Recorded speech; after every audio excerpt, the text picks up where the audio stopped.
All right. Hello, everyone, and welcome. So, we have a few things to discuss before the Sisters of Parvos update comes out, because we have a bunch of new information that I think is relevant to the launch of the Sisters of Parvos, because there's some important changes and just some general, just good information to know going into this update that they have put out recently in kind of a few different places, and that's going to be obviously on the big Sisters of Parvos page that we have here.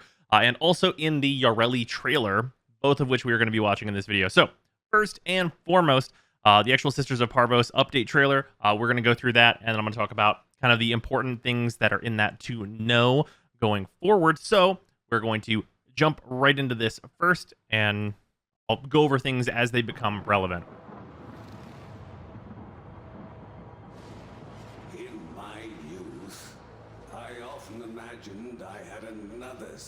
So for anyone who's not done the Parvos Granum quest, this is Parvos Granum.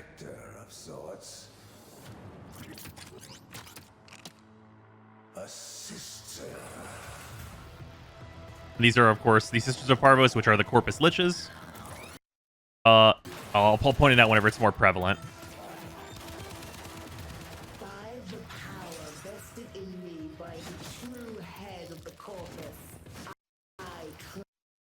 This part's really important. I'm sure everyone that's seen this trailer has noticed this one, but this part's really important. This is really important. I need everyone to just understand the marketing budget, the time, the dedication, just all the everything that goes into this is a really important feature right here. This is super important. I want everybody just like everyone's already made note. I know everyone already knows. Super important feature coming to Warframe with this update. Just putting it out there. Also, worth noting, that showdown looks like that's what's going to be the final showdown with our Liches. That looks like the Corpus one. Obviously, we'll have a version of that for the regular Liches that is going to be getting added with this update.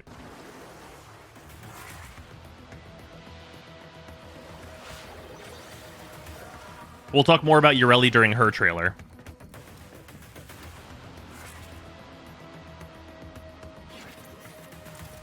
These are some of the new Lich weapons, of course. Ember Deluxe is going to be in this update.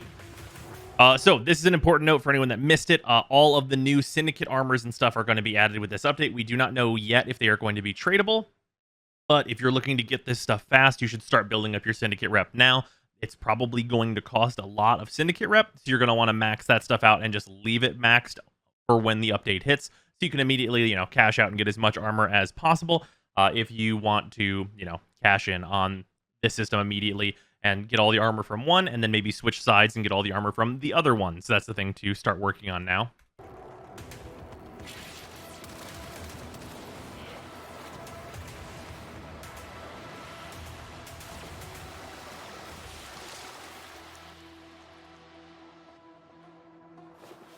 I have waited, just as Parvos waited.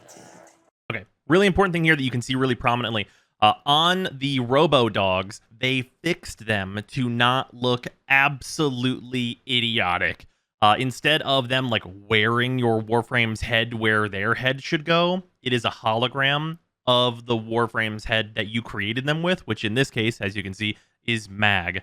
So it does not look like the absolute stupidest thing imaginable anymore, which I'm very, very happy to see.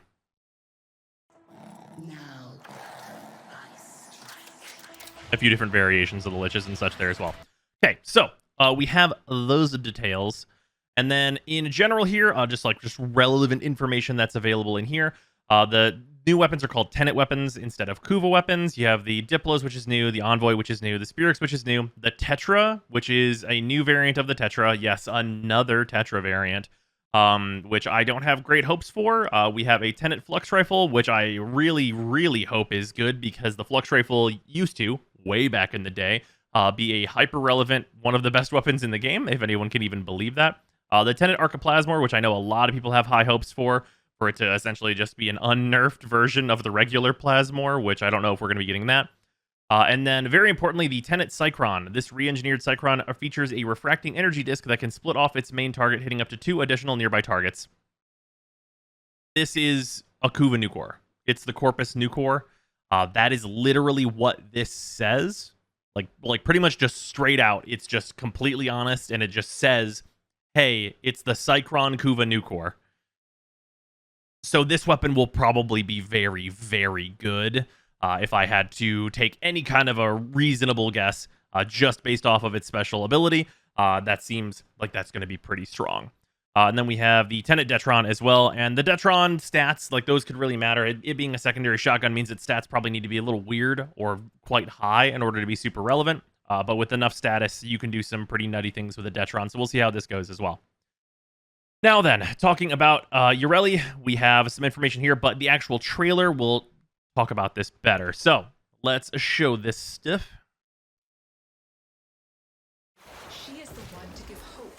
There's important changes here. There's some really important changes here, which is worth noting why we're going through this from the dev build, which we saw on the dev stream, to what we're going to be getting based on what we're seeing in this trailer. That's important to talk about. Enemies with an aquatic grace.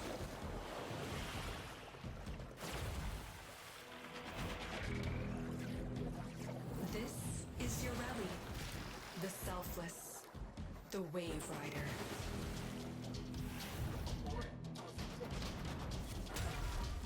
Sea Snares sets a deceptively friendly trap for unsuspecting enemies, holding them in place while dealing increasing damage over time. So that's really important because the increasing damage over time means that this is very likely to function just like Hydroids 3 does, except for you don't need to be immobile and like mostly useless while you're doing it. If this is literally just I put bubbles on you and immobilize you and Hydroids 3 happens at no additional energy cost, this could legitimately be a very strong area control and ability to kill at very large ranges. We'll obviously have to see if that damage is actually significant, but if it's like constantly increasing percentile based damage, potentially actually a very strong ability. If enemies are already within range when Yareli sets her snare, the bubbles will hone in on her prey. The limit to how many you can throw is not known, but that will obviously also matter greatly. Catch a wave with Marulina, Yareli's very own elemental board, and the inspiration for K-driving. While riding, a percentage of incoming damage will be diverted away from Yareli toward Marulina. So that part we already knew. It's basically going to essentially be damage reduction for Yareli, but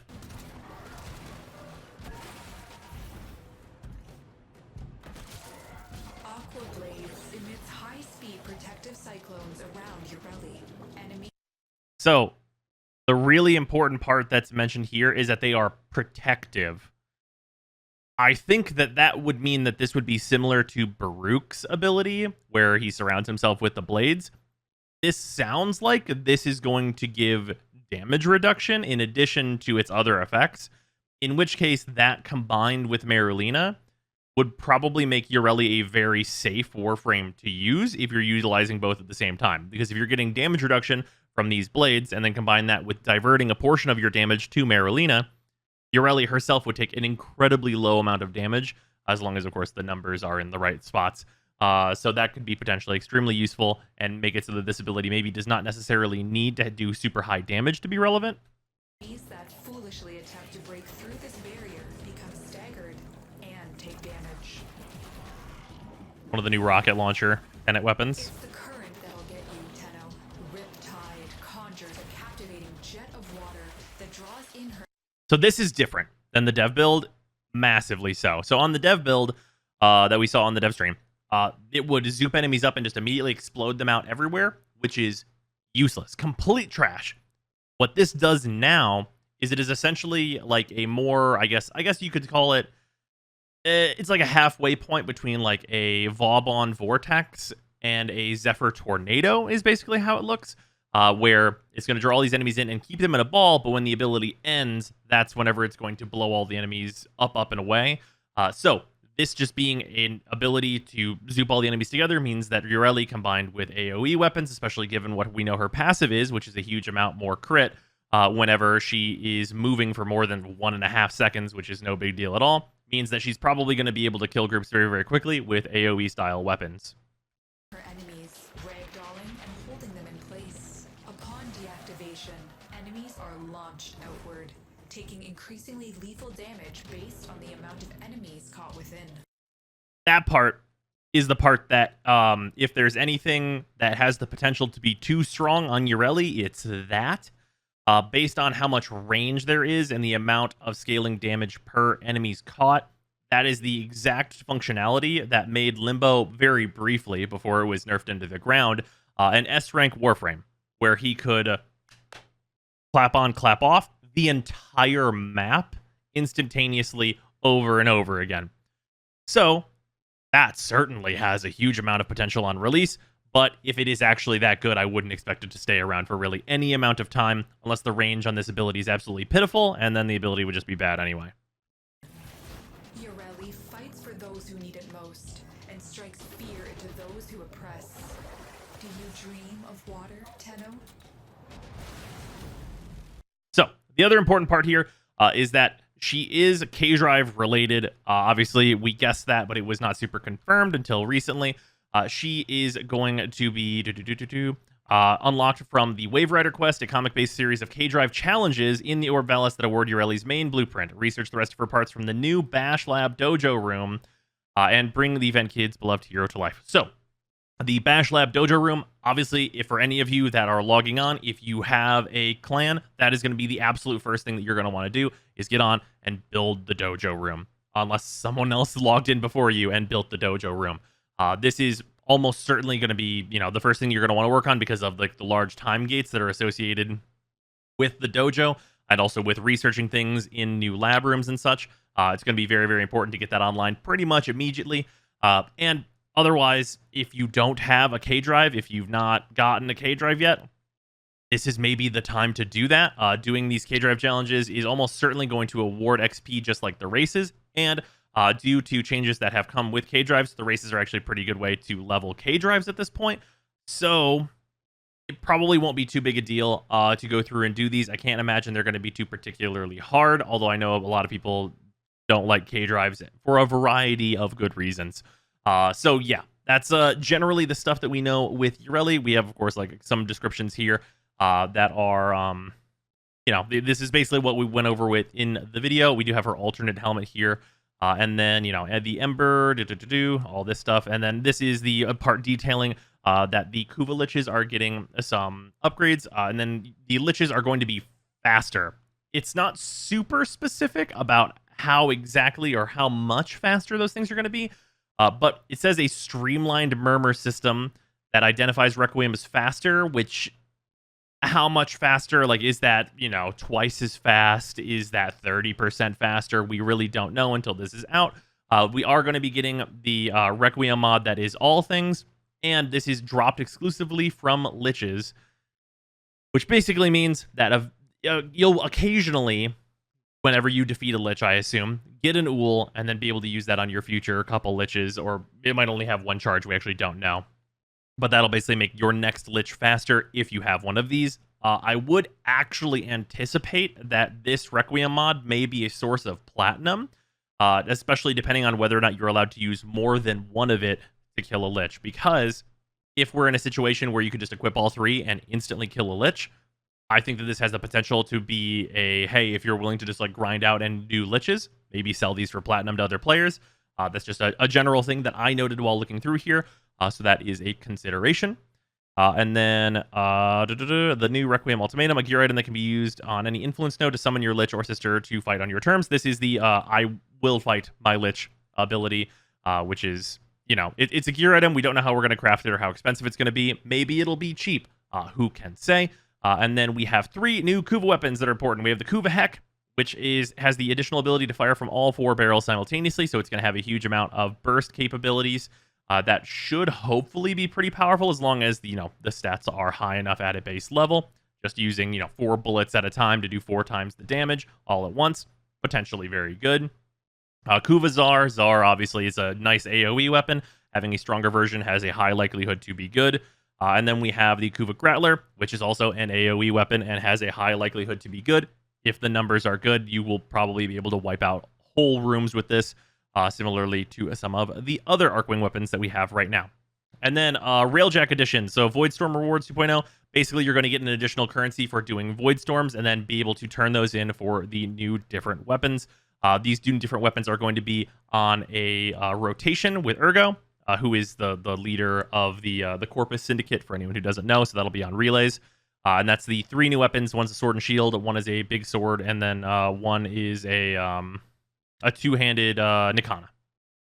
And then we have the rebalance, which we've gone over in depth already.